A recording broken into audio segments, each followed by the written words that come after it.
नमस्कार, मैं अतुल जय। आज हम लोग शुभ अशुभ के दृष्टिकोण पे बातचीत करेंगे। इसी क्रम में गुरु जी से मेरा पहला सवाल होगा कि रोजमर्रा के काम में लोग रोज घर से निकलते हैं, ऑफिस जाते हैं, बाजार जाते हैं, कार्यालय जाते हैं, तो प्रस्थान करने के दौरान किस विषय का, किस बात का ध्यान रखा जाना चाहिए? बिल्कुल अतुल जी, यह जो प्रश्न है हमारे दर्शकों के दैनिक दिनचर्या से जुड़ा हुआ है। प्रतिदिन आप अपने कार्य पे प्रस्थान करते हैं जी। आप देखते हैं कोई दिन आपका बहुत अच्छा होता है जी। और कोई दिन बहुत बुरा हो जाता जी। है। यह क्यों होता है? इसमें शुभ अशुभ जी, शकुन और अपशकुन अपशकुन का बहुत बड़ा महत्व है। दर्शकों, जब भी आप अपने घर से प्रस्थान करें जी। अपने कार्य पे, जी।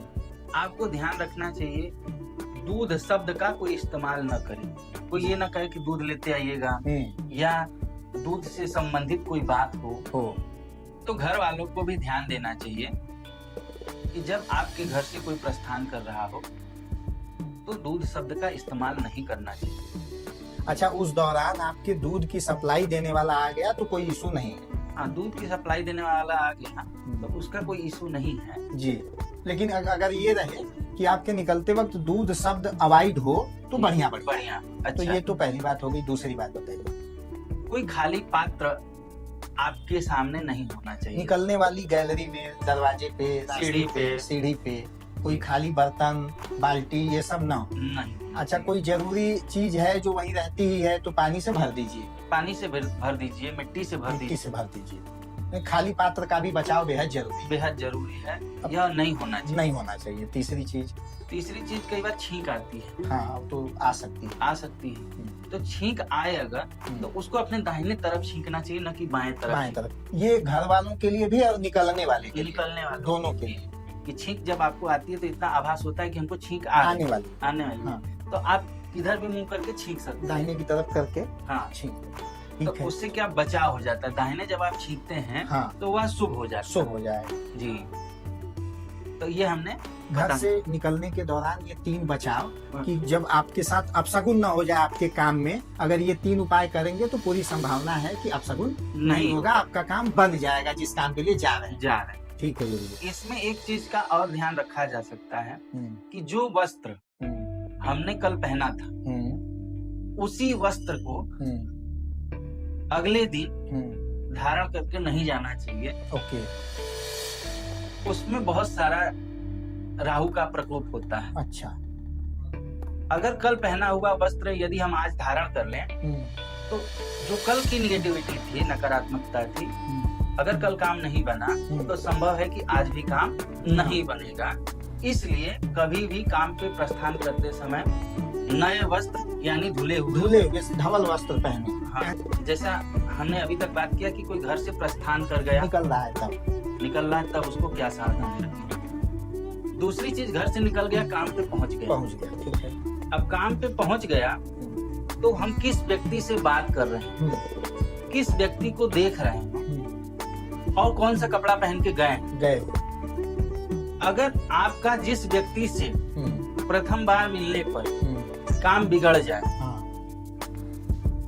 या उस व्यक्ति के साथ आपका दिन अच्छा न गुजरे, उस व्यक्ति से बात करके, व्यवहार करके आपका दिन खराब हो जाए, तो प्रयास यह करना चाहिए कि वह वस्त्र दोबारा न धारण करें। उस व्यक्ति से दोबारा सामना भी हो तो प्रोफेशनल सामना हो। यानी आप अपने ऑफिस में पहुंच रहे हैं, कार्यस्थल पे पहुंच रहे हैं, तो पिछला जो आपका अनुभव रहा कि जिस कपड़े में आप अपने कार्यस्थल गए और काम बिगड़ गया, जिस व्यक्ति से सामना होने पे बात व्यवहार बिगड़ गया, काम बिगड़ गया, तो आप अगले दिन या अन्य दिनों के लिए अवॉइड करने की कोशिश करें। उस कपड़े को अवॉइड करने की कोशिश करें, उस व्यक्ति से सीधे वार्तालाप करने से बचने की कोशिश करें, पेशेवर तरीके से ही मिले। ठीक है।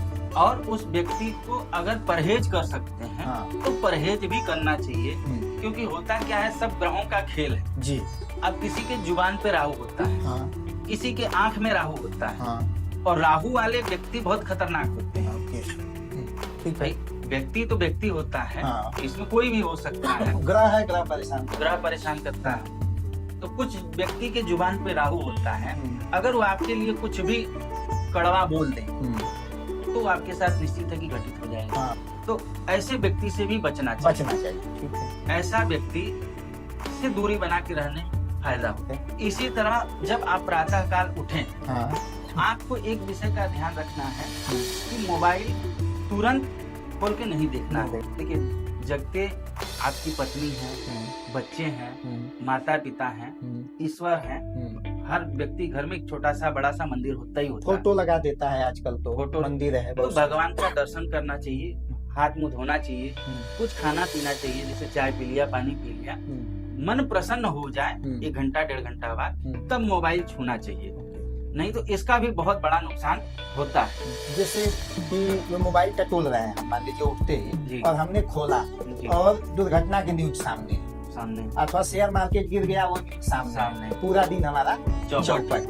बहुत लोगों ने नियम बना रखा, हमें माताजी ने सिखाया था कि उठिए तो कर दर्शन कीजिए, आंख बंद किए हुए ही पहले ऐसे करके आंख खोलिए, कर दर्शन करिए। कराग्रे वस्ते लक्ष्मी, कर मध्य सरस्वती, कर मूले तू गोविंद प्रभातम कर दर्शन। उसके बाद धरती माता का स्पर्श कीजिए। तो ये भी एक तरीका हो सकता है। बिल्कुल। मोबाइल ऐसा चीज है ना कि मोबाइल का रोग व्यक्ति को बहुत बीमार कर रहा है, तो खासकर डिप्रेशन, फ्रस्ट्रेशन और क्या क्या जो है जी, वो मोबाइल की वजह से हो रहा है।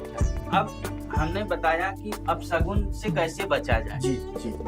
अब हम बताते हैं शुभ क्या होता है। कि शुभ संकेत आपको घर से प्रस्थान करते समय दही का सेवन कर लेना चाहिए। ठीक है। दूरवा अगर रख सकते हैं तो जो जेब में एक तो दूरवा घास होती है, हर जगह आसानी, बड़ा आसान उपलब्ध है, तो दूरवा रख लीजिए। दूरवा गणेश जी का कारक होता है, गणेश जी को पसंद होता है, और गणेश जी को विघ्न विनाशक कहा जाता है, विघ्नहर्ता कहा जाता है जी। हर अशुभ काम में सबसे पहले उनकी पूजा होती है। हर शुभ काम में गणेश जी की पूजा होती है।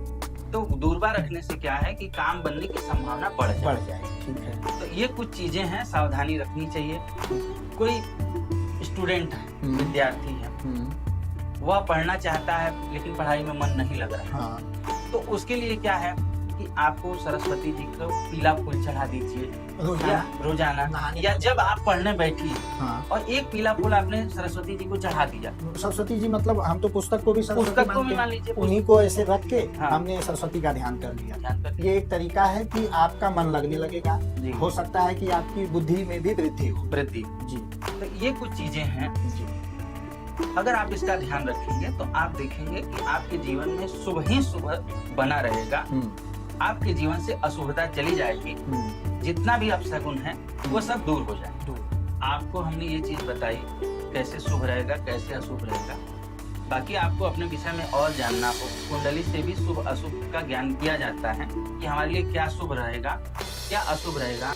यदि इसके बारे में आप और जानना चाहते हैं तो अपनी कुंडली का विश्लेषण एक बार अवश्य करा लीजिएगा। बाकी हमारी वीडियो आपको पसंद आए तो इसे ज्यादा से ज्यादा शेयर करिए, लाइक करिए, सब्सक्राइब करिए, कमेंट करिए।